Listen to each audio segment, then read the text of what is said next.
ইবাদত। ইবাদত না নিয়ে যদি আজরাইলের হাতে ধরা পড়ে যাও, আল্লাহ বলবে কে লাথি মেরে জাহান্নামে ফেলে দে, এটা গুণের মানুষ না। যার ইবাদত নাই ও মানুষ সুরতে আবু জাহিল্লা মানুষ, ওর নাম শুনলে কেন বলে ওর উপরে গজব। ফেরাউন না মানুষ, ওরে কেন মানুষ বরদোয়া করে লানাতুল্লাহ আলাই। নমরুদ একটা মানুষ, ও কেন মানুষের অভিশপ্ত, ওর উপরে মানুষের অভিশাপ কেন? বলে মানুষ গুণের মানুষ, গুণের মানুষ না। আল্লাহ বলবে গুণের মাইক যেমন মানুষ ফেলে দেয়, এটা গুণের মাইক না। কিয়ামতের ময়দানে আল্লাহ বলবে যারা গুণের মানুষ না ওদের ধর, ওদের জাহান্নামের শিকল লাগায় লাইনে দাঁড় করা। আমি ওদের বাম হাতে আমলনামা দিব। বাম হাতে যাদের আমলনামা দিবে, বেনামাজি গুনাহগার যাদের ইবাদতের গুণ নাই, আল্লাহ বলবে ওদের আমলনামা বাম হাতে দেওয়া মানে নিশ্চিত জাহান্নামে যাবে। আল্লাহ বলবে ডাইরেক্ট হাতে দেওয়া হবে না, এই নাফরমান বেঈমানের বুকের মাঝে ছিদ্র করে ফেল। ছিদ্র করিয়া বুকের থেকে বাম হাতটা ঢুকাইয়া পিঠের থেকে হাত বের কর, টান মেরে ফেরেশতারা সাথে সাথে বুকের ছিদ্র দিয়া বাম হাত ঢুকায়া পিছনে নিবে। আল্লাহ বাম হাতে পেছনে আমলনামা দিবেন। আর নাফরমানকে বলবে এই বেঈমান, ইকরা কিতাবাকা কাফা বিনাফসিকাল ইয়াউমা আলাইকা হাসিবা, পড় জীবনে কোথায় কি অন্যায় করছো সব দেখা, আমলনামায় হিসাব রেডি কর। ফেরেশতারা বলবে আল্লাহ মাথা এদিকে, হাত পেছনে, চোখ দুইটা সামনে, হাত পেছনে, আমলনামা পেছনে, পড়বে কেমনে? ও তো দেখে না।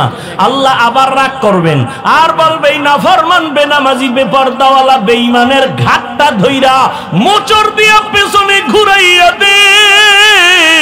ফেরেশতারা বলা মাত্র 1 সেকেন্ড দেরি না, আল্লাহর অর্ডার পাওয়া মাত্র ঘাটটা ধরে মোচড় দিয়া পেছনে ফিরাবে।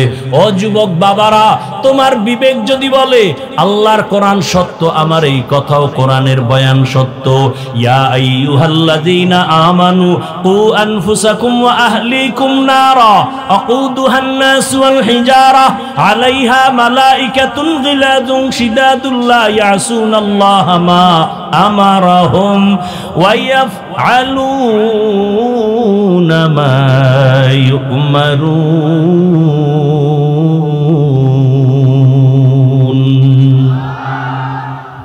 ফেরেশতাকে আল্লাহ যা বলবেন তাই। আর ইবাদতের গুণ নিয়ে যারা কবরে যাবে, আল্লাহ তাদের জন্য কবর জান্নাত বানাবেন। হাসরের ময়দানে আল্লাহ অর্ডার করবে, এই নাজাত পানেওয়ালা নেক আমলওয়ালারা, তোমরা যারা ইবাদতের গুণ নিয়ে আসছো, তোমরা খবরদার সূর্যের গরম সহ্য করতে পারবা না। আমি আল্লাহর কুদরতের ডান পাশে আরশে আজিম, ওখানে গিয়ে তোমরা অপেক্ষা করো। ইয়া আইয়াতুহান নাফসুল মুতমাইন্নাহ ইরজিই ইলা রাব্বিকি রাদিয়াতাম মারদিয়াহ ফাদখুলি ফি ইবাদি ওয়াদখুলি জান্নাতি। আগে জান্নাত না, আগে আমার মোহাব্বতের বান্দাদের কাফেলায় ঢোক, এরপরে হলো জান্নাত। ও আমার বাবারা, মানুষের গুণ হলো ইবাদত। আর ইবাদত কোন সিস্টেমে করব? মন গড়া করলে হবে না, ইবাদতের নিয়ম জানা লাগবে, নিয়ম জানতে হবে। ইবাদতের নিয়ম জানতে হলে কোরআন লাগবে, কোরআন বুঝতে হলে হাদিস লাগবে। তুমি পড়তে পারো না, আলেম লাগবে, আলেম থেকে কোরআন হাদিস যাই না, ইবাদতের নিয়ম শিখা। ইবাদত করলে তুমি গুণের মানুষ। আর গুণের মানুষের জন্য বিনা হিসাবে জান্নাত। তাহলে কি প্রমাণ হলো? আল্লাহ এই কথা বুঝাবার জন্য বলে আমি আগে মানুষ বানাই নাই, আগে কোরআন শিখাইছি, তারপরে মানুষ বানাইছি।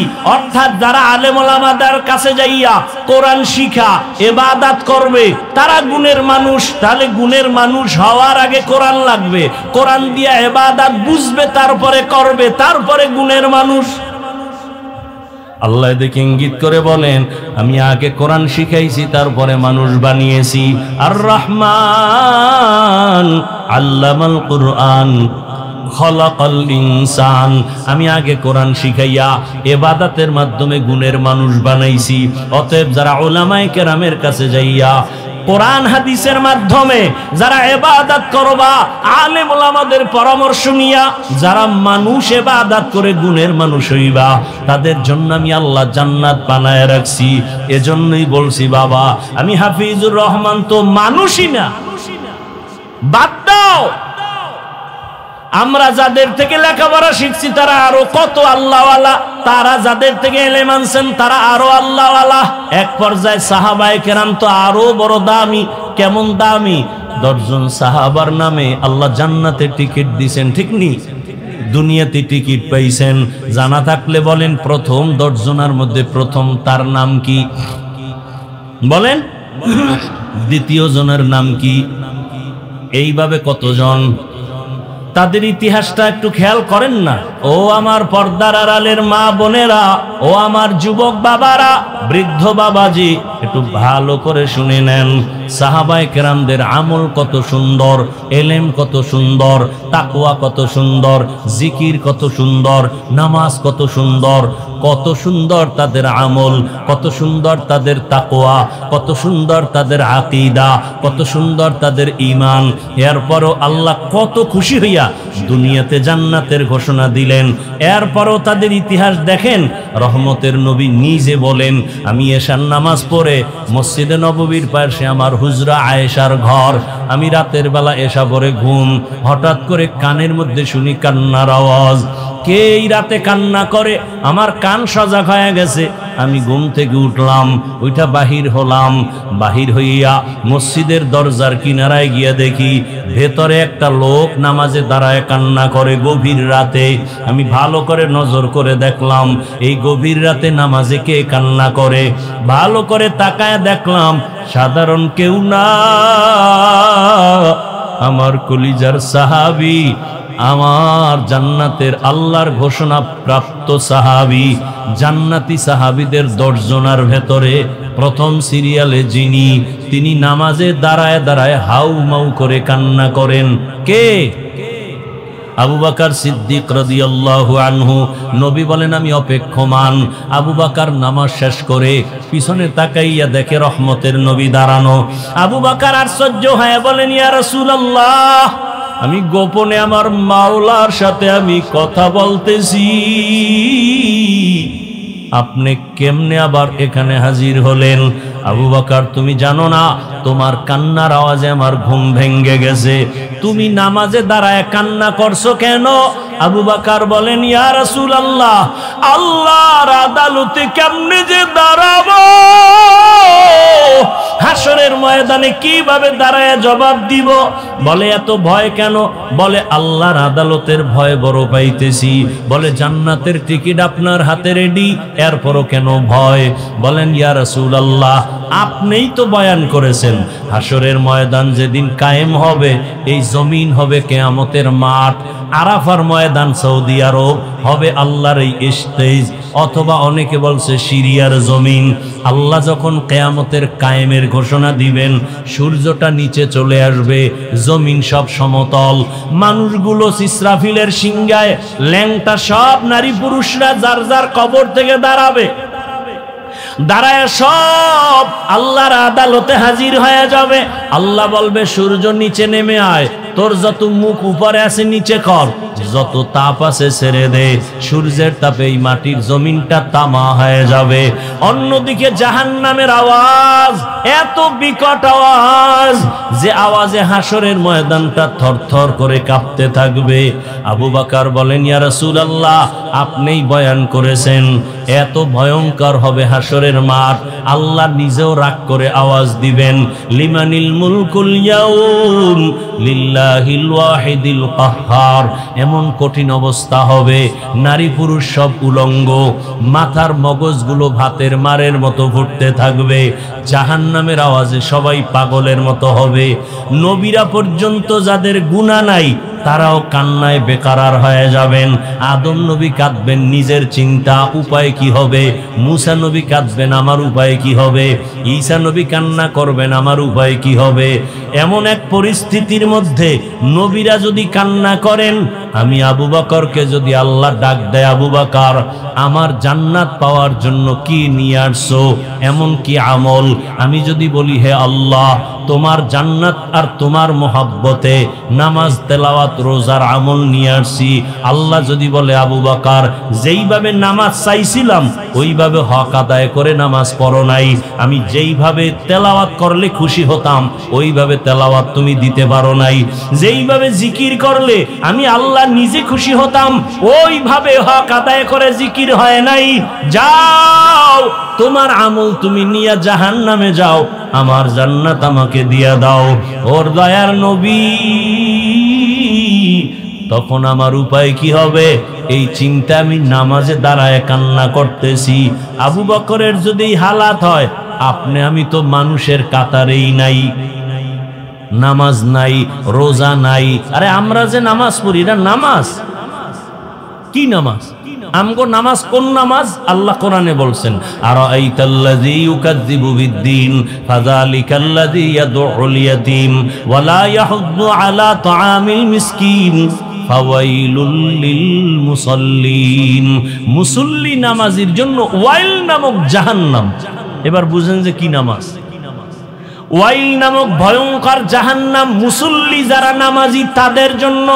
শোনার মানুষ নাই, বলার মানুষ নাই, বিরোধিতা করার মানুষের অভাব নাই। আল্লাহ হেদায়েত দান করুন। আমি যে আয়াত ও হাদিস পড়েছি তরজমাটা বলি, এরপরে কিছু ব্যাখ্যা। আর রহমান, রহমান হলেন তিনি আল্লামাল কোরআন, কোরআন শিক্ষা দিলেন যিনি। খালাকাল ইনসান, রহমান হলেন তিনি মানুষ সৃষ্টি করলেন যিনি। আল্লামাহুল বায়ান, রহমান হলেন তিনি বয়ান শিক্ষা দিলেন যিনি। হাদিসে পাকে রহমতের নবী বলেন খায়রুকুম মান তাআল্লামাল কুরআনা ওয়া আল্লামাহ। জমিনে তাদের থেকে দামি কেউ নাই যারা কোরআন নিজেও শিখে অন্যদেরও শিক্ষা প্রদান করে।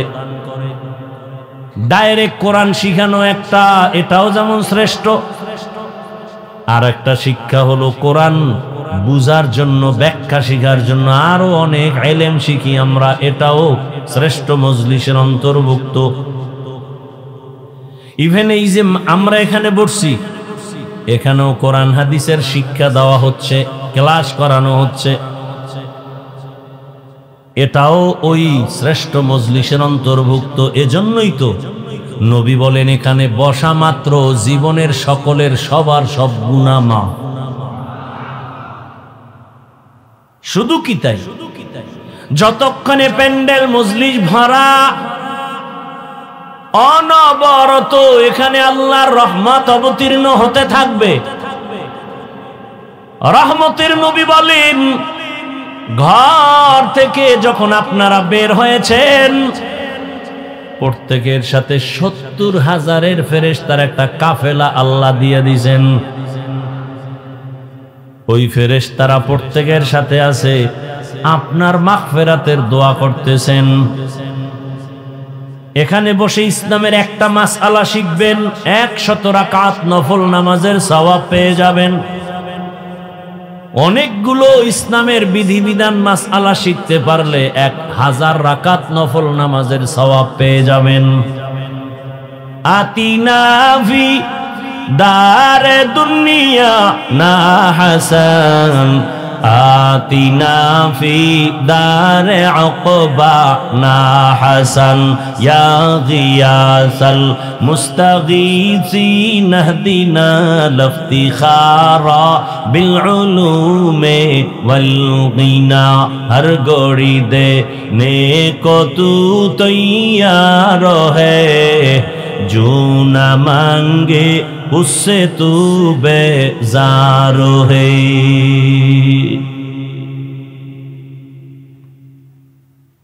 কথা বলার মতো সুযোগ দিবেন, ধৈর্য হবে তো? না দোয়ার আগে ভাগবেন? শুরুতেই কিন্তু কপালের বয়ান করেছি। কপাল 13টা বছর রহমতের নবীকে দেখলো, কাছে বসে খানা খাইলো, বয়ান শুনলো, কালেমা পড়ে নাই। এত বড় নিকৃষ্ট কপালওয়ালা বেঈমানের নাম কি জানেননি? জানেন না? গর্বা সুরত আদমি ইনসাবুদে আহমদবু জাহলো হামে কসাবুদে আদমিরা আদমিয়ত লাজিমাস আউদেরাগর বুনা বাশদহি জামাস। আর তো বাসায় যে ঘুমাবেন সেই টেনশন তো নাই, কারণ এ জাতি রাতে ঘুমায় না। এ জাতি মাওলার কাছে নাজাত পাওয়ার জন্য অন্তত রাতটাকে মোবাইলের হক আদায়ে ব্যয় করে। মাওলার কাছে একটা বলতে হইব না কিছু, মায়ের হক আদায় করছো নি? না। বাবারটা না, বোনেরটা না, স্ত্রীরটা না, কি করছো? আল্লাহ একটা হক আদায় করছে। সারা রাত মোবাইলে জেনা করে করে হক আদায় করছি। চোখের জেনা, অন্তরের জেনা, জবানের জেনা, কানের জেনা। বুঝেননি বাংলা? সারা রাত ঘরের দরওয়াজা জানালা বন্ধ করে বাবা মোবাইল চালায়, মা মোবাইল চালায়, ভাই মোবাইল চালায়, বোন আর এক রুমে মোবাইল চালায়। জেনা জেনা চলে সারা রাত। চোখের জেনা, কানের জেনা, অন্তরের জেনা, জবানের জেনা। উচিত ছিল ঘুম থেকে উঠে দেখবে চেহারা বানর হয়ে গেছে, শুকর হয়ে গেছে, যেমন অন্য নবীদের উম্মতের হইতো। তোমার এত আকামের পরেও চেহারা কেন পাল্টায় না? রহমতের নবীর উম্মত হওয়ার কারণে। ইমামুল আউয়ালিন আল আখিরিন বহরে সদকা রহমাতাল লিল আলামিন। 13 বছর বয়ান শুনছে, কালেমা পড়ে না, এর নাম কপাল। অন্যদিকে 27 বছরের যুবক তরবারি নিয়ে দৌড়ায়, নবীকে জবাই করবে। কয় বছর? 27 বছরের যুবক নবীকে জবাই করার জন্য তরবারি নিয়ে দৌড়ায়। রহমতের নবীর সামনে যাইয়া রহমতের নবীকে এক নজর দেখা মাত্র তরবারি ফেলে বলেন, নবীজি দয়া করে বেয়াদবি মাফ করে কালেমা পড়ায়া দেন। এমন সান কপালার নাম জানেননি? বলেন, এর নাম কপাল। 13 বছর নবীকে দেখেছে, কালেমা কপালে আসে নাই, কপাল। আর নবীকে জবাই করতে গিয়া ইতিহাসের পৃষ্ঠায় নাম লেখা হলো জান্নাতের দ্বিতীয় সাহাবী। কেমন সেই ওমর! 1500 বছর পরে সেই ওমরের নাম শুনলে কেমন যেন ভয় ভয়। ওমর যেই রাস্তায় চলে, শয়তান ওই রাস্তায় চলে না। কেমন পাওয়ার আল্লাহ তাকে দান করেছেন। ও যুবক, ঘুমের মধ্যে এখনো যদি ঘুমের সময় শাহাদাত আঙ্গুল নিয়া বুকের উপরে লেখো ওমর আইন মিমরা, ওমরের নাম লেখা ঘুমাও, ভালো স্বপ্ন দেখবি, খারাপ কিছু স্বপ্নে দেখবি না। ওমরের এখনো শয়তান বড় ভয় পায়। শুধু ওমরের ইতিহাস বললে রাত পার হয়ে যাবে। কেমন চান কপালওয়ালা! ওই যে শুরুতেই বলছি, কপাল বাড়ির থেকে ওয়াজের নামে আসছে, প্যান্ডেলে ঢুকতে পারে না, এ কপাল। একদল প্যান্ডেলে ঢুকছে, বয়ান শুনতে পারে না, মোবাইল দিয়া কলবের দরজা বন্ধ, কপাল। আর একদল বয়ান শুনবে শুনবে শুনবে শুনবে, হঠাৎ করে এটা দৌড় দিবে, মোনাজাত নাই, কপাল। আর একদল ওমরের মেজাজ নিয়ে বসবে আর বলবে, হে মালিক, জীবনে তো গুনাহ কম করি নাই, আজকে ময়দানে তুমি নিয়ে আনছো, দোয়া না কইরা তওবা না কইরা আর বাড়ি যাব না। এমন কান্না দিয়া বাড়ি যাবেন, ফজরে মসজিদে হাজির হয়ে যাবে। জিন্দেগি মে বন্দগি তু করনা হে, जिंदगी में बंदगी तू करना है, जिंदगी बे बंदगी शर्मिंदा है, जिंदगी बे बंदगी शर्मिंदा है। दुनिया में हो दुनिया का तलबगार ना हो, बाजार से गुजर हो खरीदार ना हो। ये दुनिया एक मिसले कागज फूल है, ये दुनिया एक मिसले कागज फूल है। जिंदगी में बंदगी तू करना है, जिंदगी में बंदगी तू करना है, जिंदगी बे बंदगी शर्मिंदा है, जिंदगी बे बंदगी शर्मिंदा है। जिंदगी में बंदगी कुन बंदगी, बंदगी बे जिंदगी शर्मिंदगी। ভাইরা আমার, যে আয়াত আমি পড়েছি আপনারা জানেন, আর রহমান আল্লামাল কুরআন খালাকাল ইনসান আল্লামাহুল বায়ান। আয়াতের তরজমা শেষ, ব্যাখ্যায় ঢোকার আগে সামান্য একটু সময় নিচ্ছি, ভূমিকায় দু চারটি কথা শুনেন। জমিনে আল্লাহ মানুষ বানাইয়া, আল্লাহ মানুষকে বানাবার আগেই শ্রেষ্ঠ মর্যাদা দিয়েছেন, সিদ্ধান্ত ফাইনাল। জমিনে আল্লাহ পাঠাবার আগে এই মানুষের শ্রেষ্ঠত্ব ধরে রাখার জন্য আল্লাহ ব্যবস্থা দিয়েছেন দুইটা। এক ব্যবস্থার নাম রিজালুল্লাহ, আর এক ব্যবস্থার নাম কিতাবুল্লাহ। ব্যক্তি আর কিতাব, এই দুইটা ব্যবস্থা যারা গ্রহণ করে ধরে রেখে চলবে তারা দুনিয়ায় বাদশা, পরকালেও বাদশা। ব্যক্তিও মানতে হবে, কিতাবও মানতে হবে।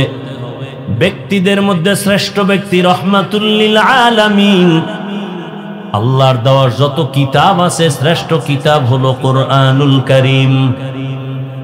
রহমতের নবী জমিনে আসছেন, আল্লাহ শ্রেষ্ঠ ব্যক্তি পাঠাইছেন, কিন্তু শ্রেষ্ঠ কিতাব এখনো দেন নাই। দীর্ঘ 40টা বছর রহমতের নবীর জীবনের বয়স অতিবাহিত হওয়ার পর আল্লাহ তাআলা শ্রেষ্ঠ কিতাব নাজিলের সূচনা করলেন। ইকরা বিসমি রাব্বিকাল্লাযী খালাক, খালাকাল ইনসানা মিন আলাক, ইকরা ওয়া রাব্বুকাল আকরাম, আল্লাযী আল্লামা বিল কলম, আল্লামাল ইনসানা মা লাম ইয়ালাম। মাত্র 5 আয়াত নিয়ে জিবরাইল আসছে, প্রথম কোরআনের সূচনা। তাও নবীর 40 বছরের পর প্রশ্ন প্রত্যেকটা পয়েন্টে। আল্লাহ তাআলা আমার নবীকে মক্কা নগরীতে পাঠাইলেন, যেই মক্কার মানুষ ছিল চরিত্রহীন, লম্পট। এত বড় খারাপ জায়গায় আল্লাহর পেয়ারা নবী, সৃষ্টির শ্রেষ্ঠ রহমতের নবীকে এত নাপাক মানুষের সমাজে পাঠালেন কেন? প্রশ্ন। বাইতুল্লাহর মতো এমন একটা ঘর, যে ঘরের দিয়ে তাকাইয়া থাকলেই সওয়াব সওয়াব সওয়াব। আপনাদের বেলকুচি থানার মধ্যে সুন্দর মসজিদ আছে না নাই? তাকায় থাকলে কোনো সওয়াবের গ্যারান্টি আছে? বাইতুল্লাহ এমন একটা ঘর, ইন্না আউয়ালা বাইতিন উযিআ লিন-নাস লাল্লাযী বিমাক্কাতা মুবারাকান ওয়া হুদা মুবারাকান ওয়া হুদাল লিল আলামিন।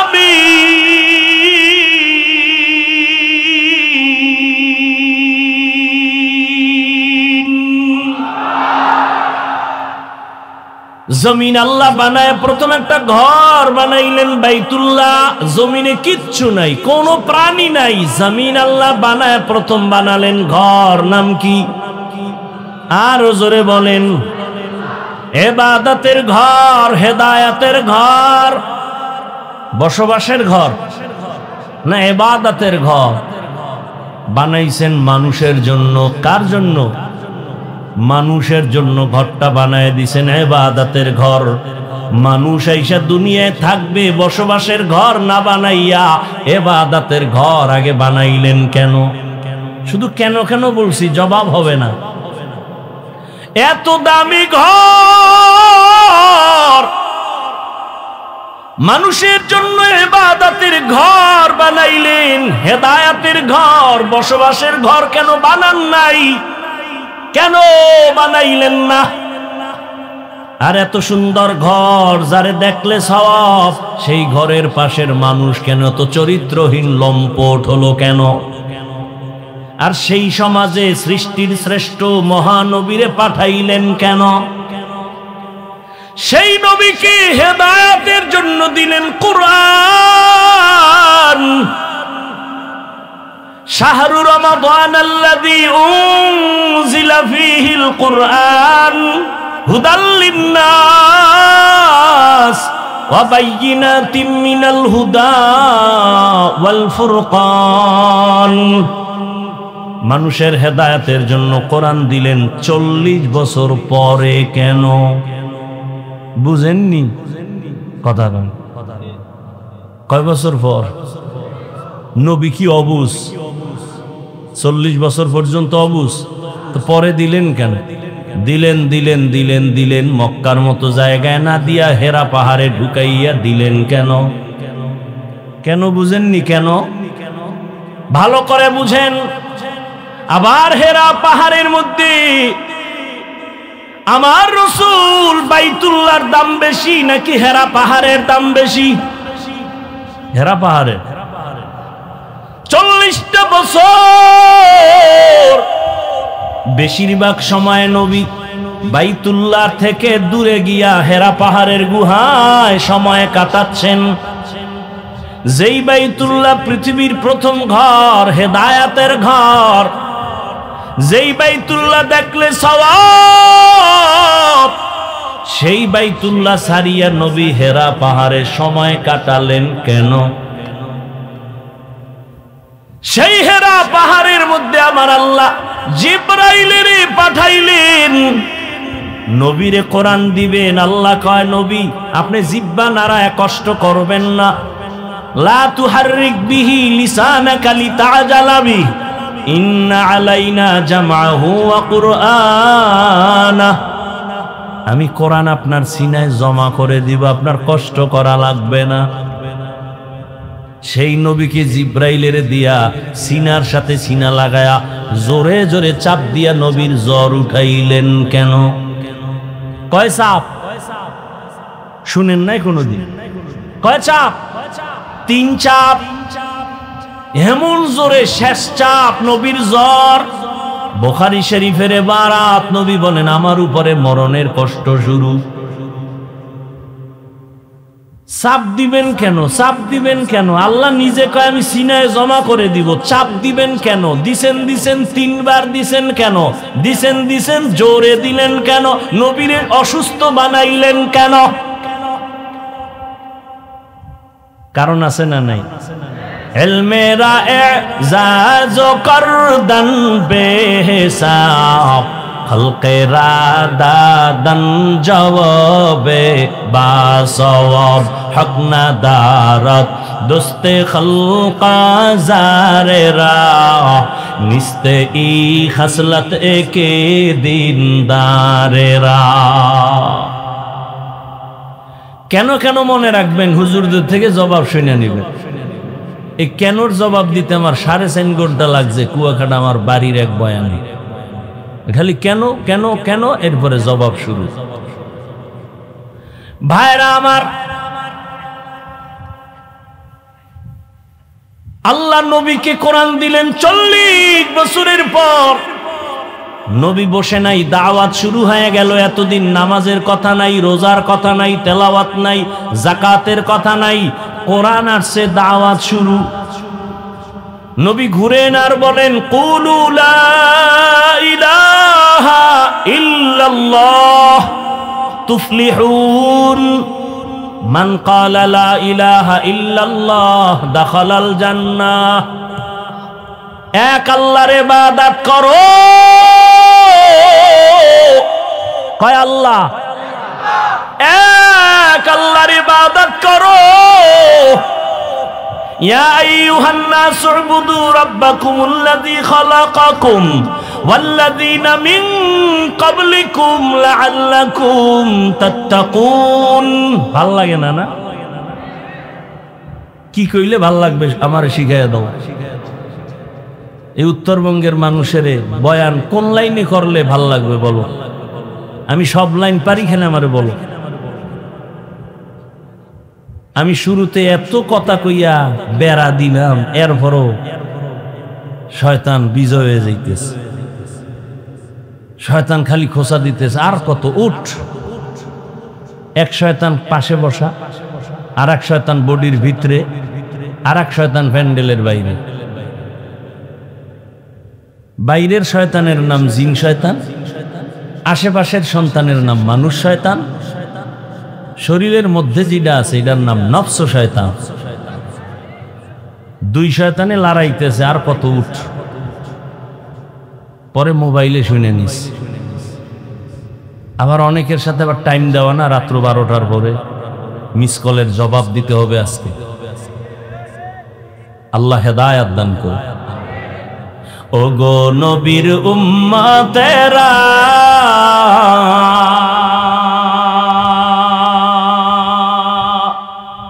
হয়ে আজি দিশাহারা,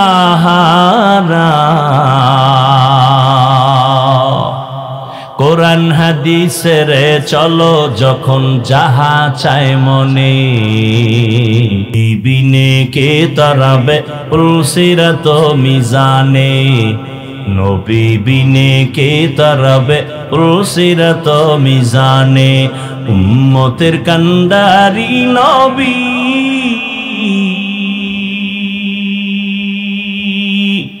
কাদেসেন উম্মতের লাগি, এখনো কাঁদেন নবীজি শুয়ে মদিনার পানে, নবী বিনে কে তরাবে পুলসিরাত মিজানে, নবী বিনে কে তরাবে পুলসিরাত মিজানে। বাসায় গিয়ে ঘুমাবেন এখন? এত পারাপারি করেন কেন? এখানতে বেরোইলেই গুনাহ শুরু। এখান থেকে বের হলেই আজকে ফজর পড়ে নাই, আশেকে রসুল, টাক্কা আশেকে রসুল বয়ে নিস। ফজর পড়ে নাই, জোহর পড়ে নাই, আসর পড়ে নাই, মাগরিব পড়ে নাই। আজকে ফজর পড়বে কিনা তারও কোনো খবর। সব তাজা আশেকে রসুল। অথচ রহমতের নবী বলেন, বেঈমান আর মুমিনের মাঝখানে প্রাচীরের নাম নামাজ। বেঈমানেরা নামাজ পড়ে না, মুমিনেরা নামাজ ছাড়ে না।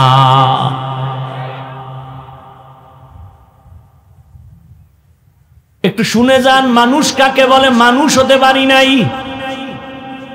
বক্তা হওয়া সহজ, মানুষ হওয়া বড় কঠিন। আবু জাহাল নবীরে চিনে জানে, খানা খায় দেখে, কালেমা পড়ে না কেন? মানুষ হতে পারে নাই। মানুষ হওয়া বড় কঠিন। এত বয়ান আর বয়ান, দাওয়াত তাবলীগের বয়ান, পীর মাশায়েখের বয়ান, আমগো বক্তাদের বয়ান, এরপরেও কেন মসজিদে মুসল্লি নাই? আসল কাজ হলো মানুষ নেই। সব একটাই মেহনত, মানুষ যেদিন হবে মাওলানা হওয়া লাগবে না, মুফতি হওয়া লাগবে না, মানুষ যদি হতে পারো বিনা হিসাবে জান্নাত। রহমতের নবী দাওয়াত দিতেছেন এক আল্লাহর ইবাদত করো। কিছুদিন পর নবী আবার দাওয়াত দিতে যায় আর কয় তোমরা রহমানের ইবাদত করো। মক্কার বেঈমানেরা কয় আব্দুল্লাহর ছেলে মুহাম্মদ, এতদিন বললি আল্লাহর ইবাদত করবো, এখন আবার রহমানের কথা বলো কেন? তোর আল্লাহ দুইজন নি? কয় না না না, দুইজন না। কয়জন? কয় একজন। তো জবাব দে, মানির রহমান, রহমান আবার কে? নবী বলেন অপেক্ষা কর, আমার আল্লাহ রহমান কে জবাব দিয়া আল্লাহ বলে নবী ওদের জানায় দেন আমি রহমান কে। আর রহমান আল্লামাল কুরআন,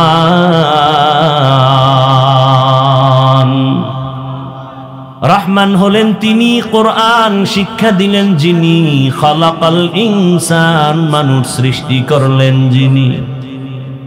এইবার মূল কথা খেয়াল করেন, আল্লাহ বলেন রহমান হলেন তিনি, কোরআন শিখাইলেন যিনি, মানুষ বানাইলেন যিনি, তিনি হলেন রহমান। খেয়াল করছেন? কি খেয়াল করছেন? আল্লাহ আগে কোরআন শিখাইছেন, তারপরে মানুষ বানাইছেন। বাস্তবে দেখি পুরা উল্টা, আমাদের সৃষ্টি আগে, শিক্ষা হলো পরে।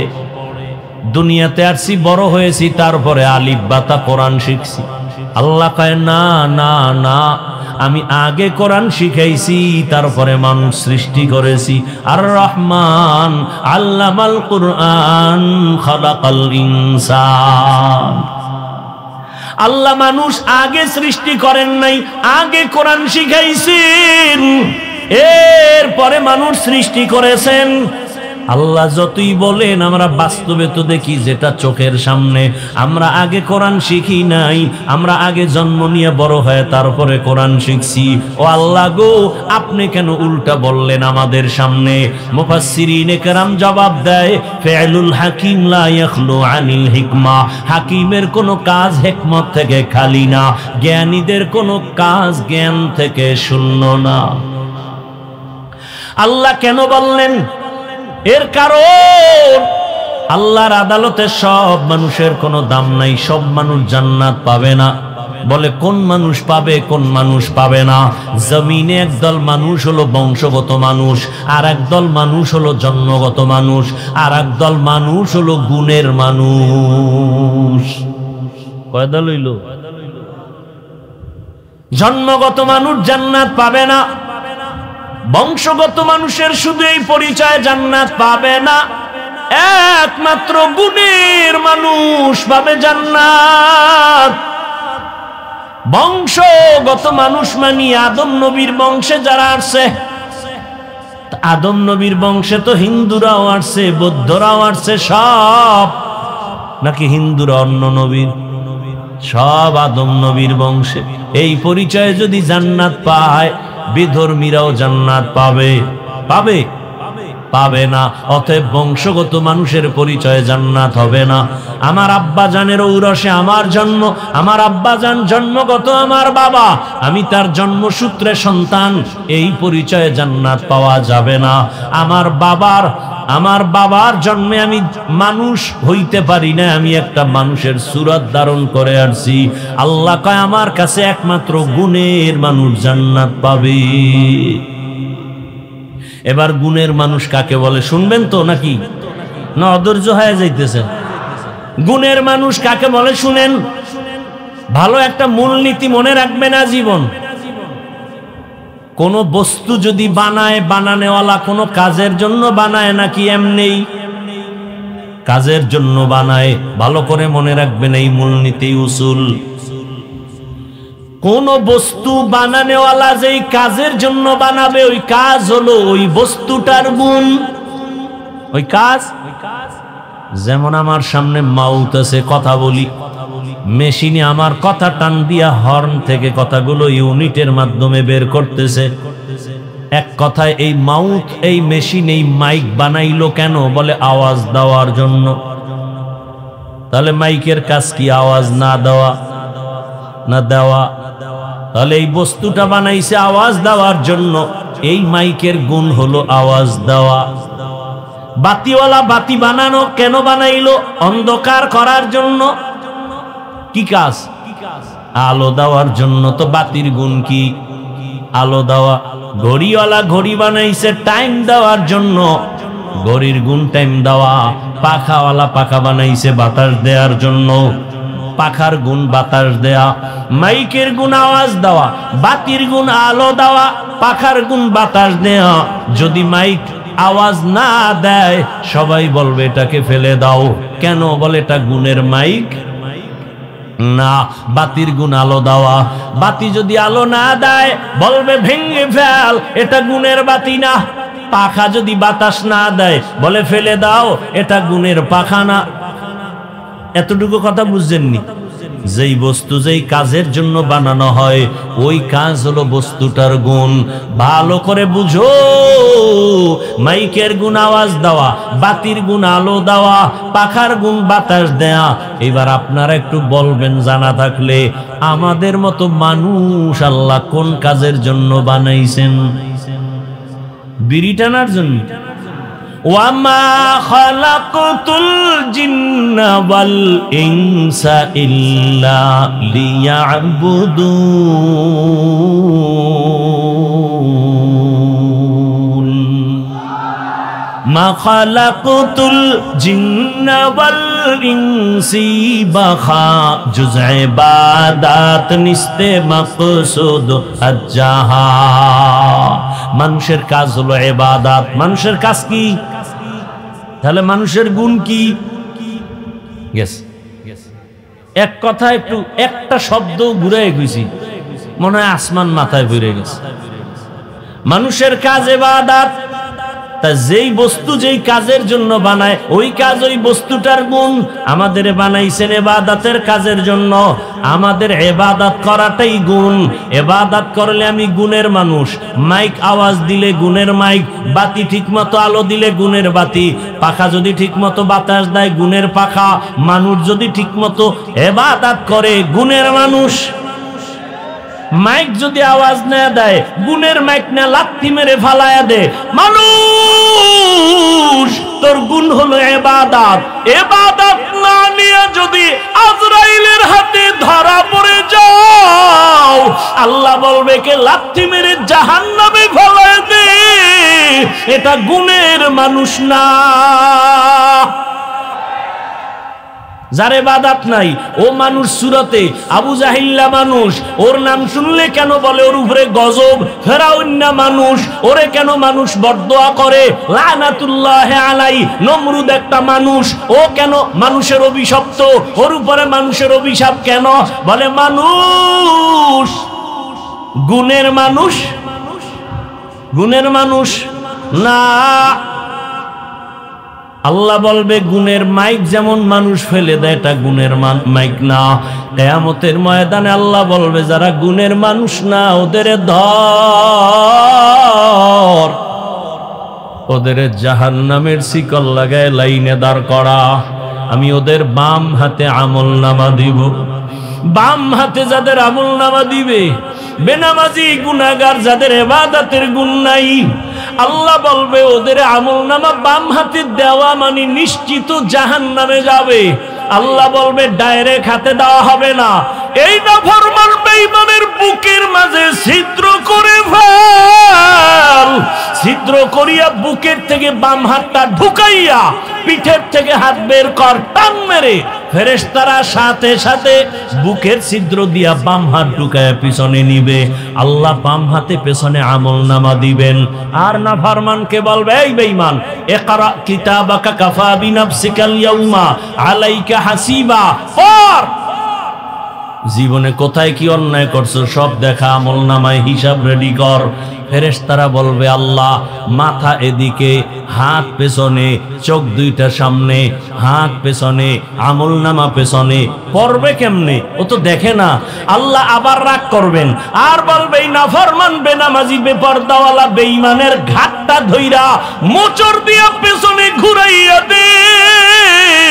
ফেরেশতারা বলা মাত্র 1 সেকেন্ড দেরি না, আল্লাহর অর্ডার পাওয়া মাত্র ঘাটটা ধরে মোচড় দিয়া পেছনে ফিরাবে। ও যুবক বাবারা, তোমার বিবেক যদি বলে আল্লাহর কোরআন সত্য, আমার এই কথাও কোরআনের বয়ান সত্য। ইয়া আইয়ুহাল্লাযীনা আমানু কু আনফুসাকুম ওয়া আহলিকুম নারা আকুদুহান নাস ওয়াল হিজারা আলাইহা মালাইকাতুন গিলাযুন শিদাদুল লা ইয়াসুনাল্লাহা মা আমারাহুম ওয়া ইয়াফআলুনা মা ইউমারুন।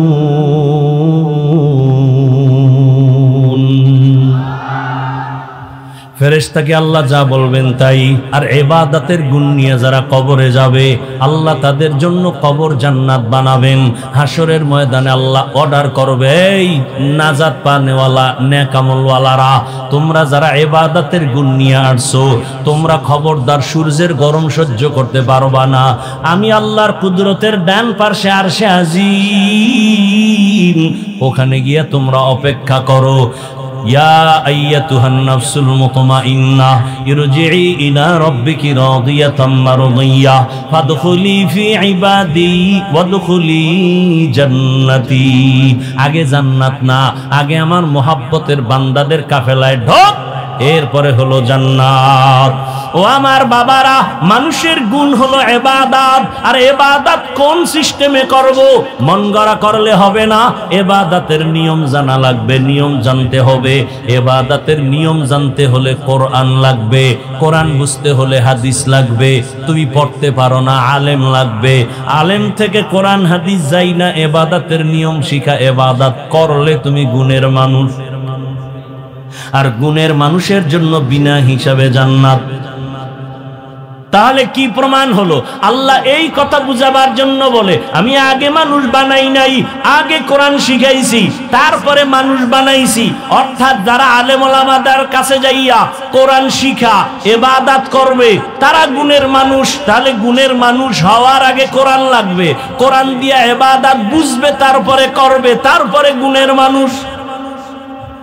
আল্লাহ দেখে ইঙ্গিত করে বলেন, আমি আগে কোরআন শিখাইছি, তারপরে মানুষ বানিয়েছি। আর রহমান আল্লামাল কুরআন খলাকাল ইনসান, আমি আগে কোরআন শিখাইয়া ইবাদতের মাধ্যমে গুণের মানুষ বানাইছি। অতএব যারা উলামায়ে কেরামের কাছে যাইয়া কোরআন হাদিসের মাধ্যমে যারা ইবাদত করবা, আলেম ওলামাদের পরামর্শ নিয়া যারা মানুষ ইবাদত করে গুণের মানুষ হইবা, তাদের জন্য আমি আল্লাহ জান্নাত বানায় রাখছি। এজন্যই বলছি বাবা, আমি হাফিজুর রহমান তো মানুষই না, বাদ দাও। আমরা যাদের থেকে লেখাপড়া শিখছি তারা আরো কত আল্লাহওয়ালা, তারা যাদের থেকে ইলম আনছেন তারা আরো আল্লাহওয়ালা। এক পর্যায়ে সাহাবায়ে কেরাম তো আরো বড় দামি। কেমন দামি? 10 জন সাহাবার নামে আল্লাহ জান্নাতে টিকিট দিয়েছেন, ঠিক নি?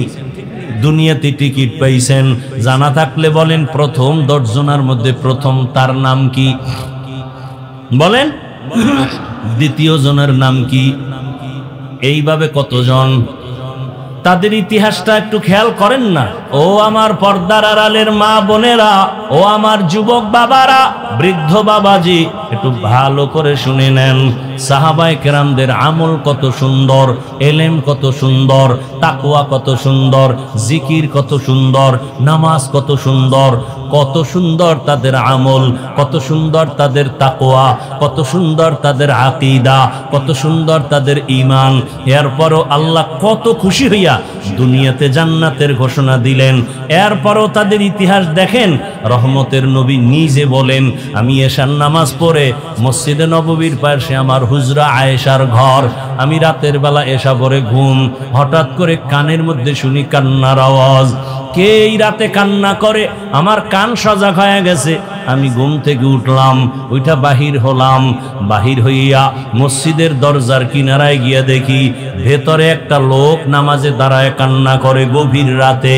আমি ভালো করে নজর করে দেখলাম এই গভীর রাতে নামাজে কে কান্না করে। ভালো করে তাকায় দেখলাম সাধারণ কেউ না,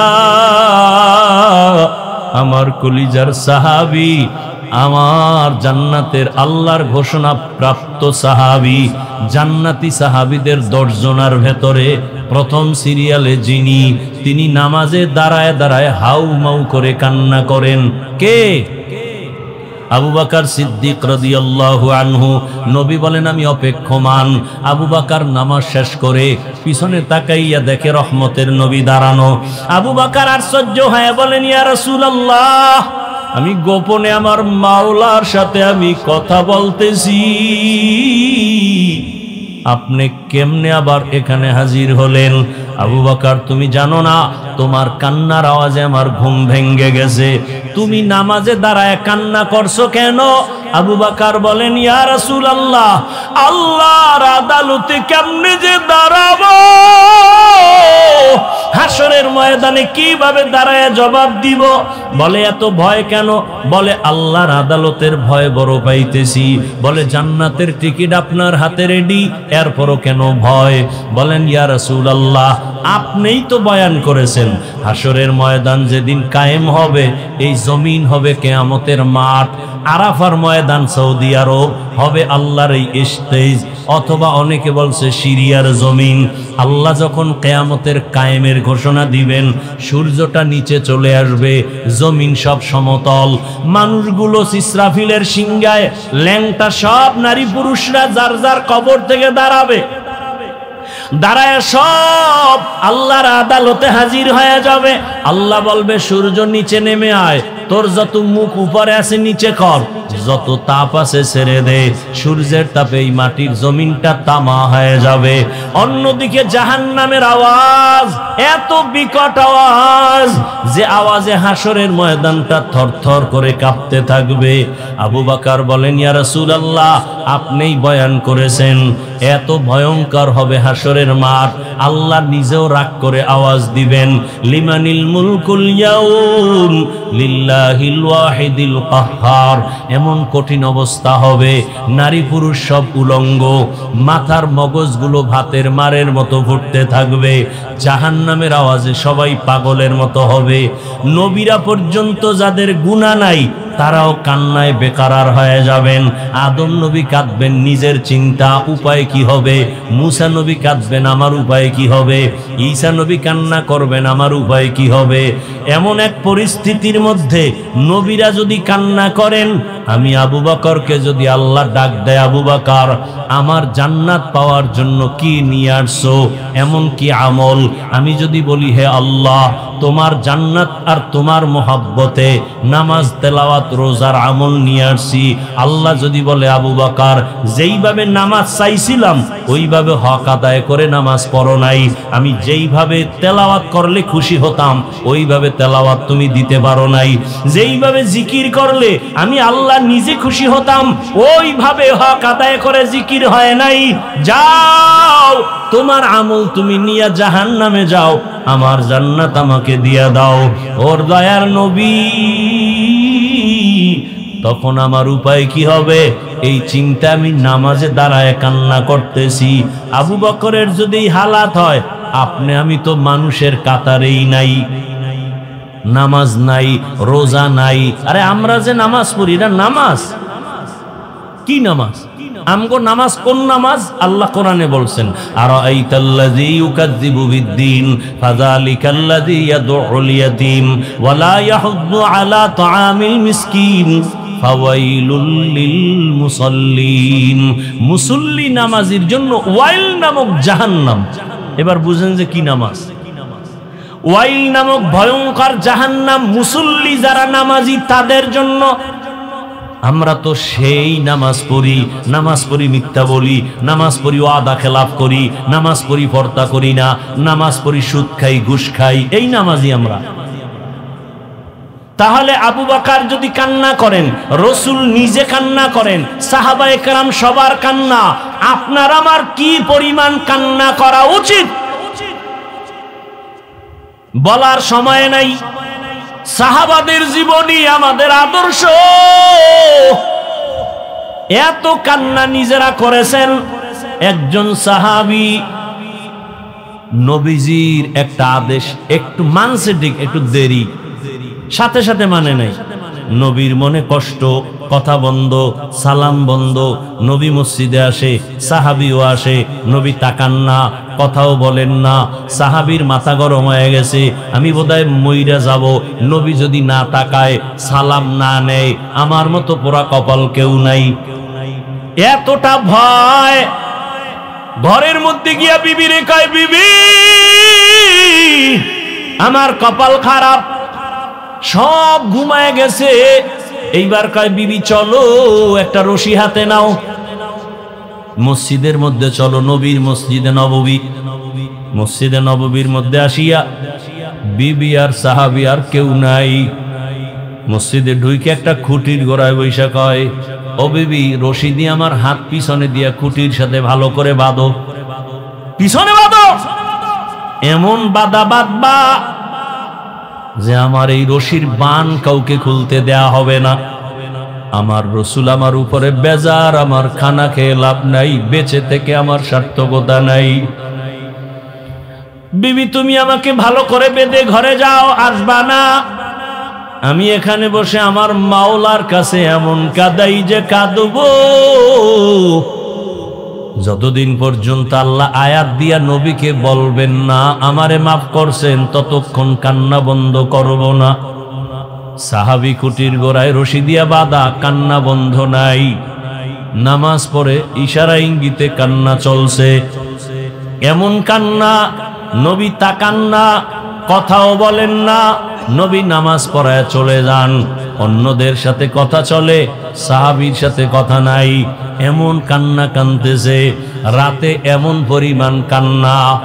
অনেক দিন পর আল্লাহ পাক আয়াত দিয়া ওই সাহাবীর নামে ঘোষণা দিলেন, ওকে মাফ করে দিলাম। নবী এবার আসছে হাসি মুখে, ও সাহাবী, আয়াত চলে আসছে, জিব্রাইল আসছে, আল্লাহ তোমার তওবা কবুল করে ফেলেছেন, তোমারে আল্লাহ মাফ করেছেন, তুমি এবার বিদায় নাও, মনের কষ্ট দূর করো। সাহাবী কাঁদেন আর বলেন, ইয়া রাসূলুল্লাহ, আমার রশির বান আপনি না খুললে আমি কাউকে খুলতে দিব না। আপনি যদি আমার উপরে খুশি মনে আমার রশির বানটা খুলিয়া দেন, আমি মনে করব আল্লাহ আমার উপরে খুশি হয়েছে। রহমতের নবী নিজ হাতে বান খুলে দিলেন। আজও মদিনায় যাও। আমি কয়েকদিন আগে মদিনার নববীতে গেলাম, রিয়াজুল জান্নায়। আমাদের বাংলাদেশিরা ওখানে ডিউটি করে, 10 মিনিটের বেশি টাইম দেয় না, পুলিশ সরায়া দেয়। ওরা বলল, হুজুর আপনি মোহাব্বতে এক কোনায় বয়া ইবাদত করেন, আপনাকে পুলিশ কিছু বলবে না। আমরা বলে দিচ্ছি, পুলিশ আইসা আমার পাশ দিয়া যায়, আমি বসি এক খুঁটির গোড়ায় বসি, উপরে তাকায় দেখি খুঁটির গোড়ায় নাম লেখা সতুনে উস্তুনে হান্নানা। সুযোগ পেলে ওখানে গিয়ে 2 রাকাত নামাজ। আবার আর একটা খুঁটির উপরে লেখা সতুনে আয়েশা। আম্মা জান আয়েশা বেশি বেশি খুঁটির গোড়ায় বসে বসে আল্লাহর ইবাদত করতেন, ইতিকাফ করতেন। আবার ওই যে সাহাবী কান্না করেছেন, তওবার খুঁটি, ওই খুঁটির গোড়ায় এখন উপরে লেখা সতুনে তওবা, ওটা তওবার খুঁটি এখনো লেখা, আরবিতে লেখা। ওই সাহাবীর তওবা কবুল হয়েছে। ওখানে গিয়া সেজদায় পড়ে কাঁদলাম, কারণ পুলিশেরা মোনাজাতে কান্না ওরা পছন্দ করে না, মনে করে বোধহয় এটা বলে বেদাতি, ওরা মোনাজাত দিয়ে কান্নাটারে ভালোবাসে না। সেজদায় গিয়া মনের মতো কাঁদলাম। ও আমার এলাকার মা বোনেরা, ও আমার যুবক বাবারা, ও আমার বৃদ্ধ বাবাজিরা, এতক্ষণ যে এত কষ্ট করে চিল্লাইয়া বয়ান শুনাইছি, একবারও কিন্তু আমি আপনাদের বলি নাই আমার মতো দাড়ি টুপি লাগায় বুজুর্গ হয়ে হাতে তসবিহ নেন, বরং আমি আমার যুবক বাবাদের বলি, ও আমার কলিজার যুবক বাবারা, আমি একবারও বলি না কওমি মাদ্রাসায় যাও, তাবলিগে না গেলে তুমি জাহান্নামী, পীরের কাছে না গেলে তুমি জাহান্নামী। বরং আমি বলি বাবা আমাদের লাইনে তুমি আসবা বাধ্য না, তোমাকে আমি আরো চাই তুমি স্কুলে কলেজে পড়ে ডাক্তার হও, ইঞ্জিনিয়ার হও, প্রফেসর হও, এসপি হও, ডিসি হও, ওসি হও, তুমি একজন এমপি মন্ত্রী, তুমি একজন চেয়ারম্যান হও, তুমি একজন ব্যবসায়ী চাকরিজীবী হও। তবে আমার বিদায় বেলা একটা দাবি, বেয়াদব হইও না রে বাবা। তুমি ডাক্তার হয়ে যদি বেয়াদব হও, তাসলিমা নাসরিনের মতো জুতা খেয়ে দেশ থেকে পালিয়ে যেতে হবে, মরণের পরও লাশটা জন্মভূমিতে আসবে না। ডাক্তার হও বেয়াদব হইও না, ইঞ্জিনিয়ার হও বেয়াদব হইও না, তুমি একজন জনপ্রতিনিধি হও বেয়াদব হইও না। বলবা হাফিজ ভাই বেয়াদব হব না, কথার ব্যাখ্যা কি? ভালো করে শোনো রে বাবা, 3 জায়গায় বেয়াদবি করবা না। আল্লাহর কসম যদি বেয়াদবি করো মরার আগে তোর ধ্বংস শুরু হয়ে যাবে। 1 নাম্বার জায়গা মা বাবা, 2য় জায়গা শিক্ষক, 3 নাম্বার জায়গা উলামায়ে কেরাম। এই 3 জায়গায় বেয়াদবি করলে মা বাবায় যদি কষ্ট পায় নিঃশ্বাস ফেলেই দেয়, খোদার কসম মরার আগে ধ্বংস শুরু। যদি শিক্ষক তোমার ব্যবহারে কষ্ট পেয়ে নিঃশ্বাস ছাড়ে, ধ্বংস শুরু। আলেম ওলামা যদি তোমার ব্যবহারে কষ্ট পাইয়া নিঃশ্বাস ছেড়ে দেয়, খোদার কসম ধ্বংস মরার আগে শুরু। অনুরোধ করে বলছি, তোমার মতো কত যুবক আছে জেনারেল লাইনে পড়ে, জীবনে মাদ্রাসায় যায় নাই, অথচ স্কুলে পড়িয়াও নামাজ ছাড়ে না, কলেজে পড়িয়াও নামাজ ছাড়ে না। মিথ্যা বলছি? তোমার কপালে কারো বরদোয়া লাগছেনি, না হয় তুমি পারো না কেন? মা বাবার বরদোয়া লাগাইছনি, না হয় তুমি নামাজ পড়ো না কেন? তোমার মতো যুবক র্যাব আর্মি পুলিশ বিডিআরের চাকরি করে নামাজ পড়ে, বলো তুমি পারো না কেন?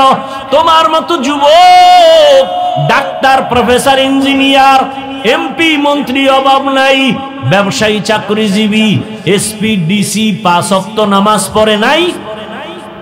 তোমার মতো যুবক রাস্তায় গাড়ি চালায়, নামাজ বাদ দেয় না, বলো তুমি কেন পারো না?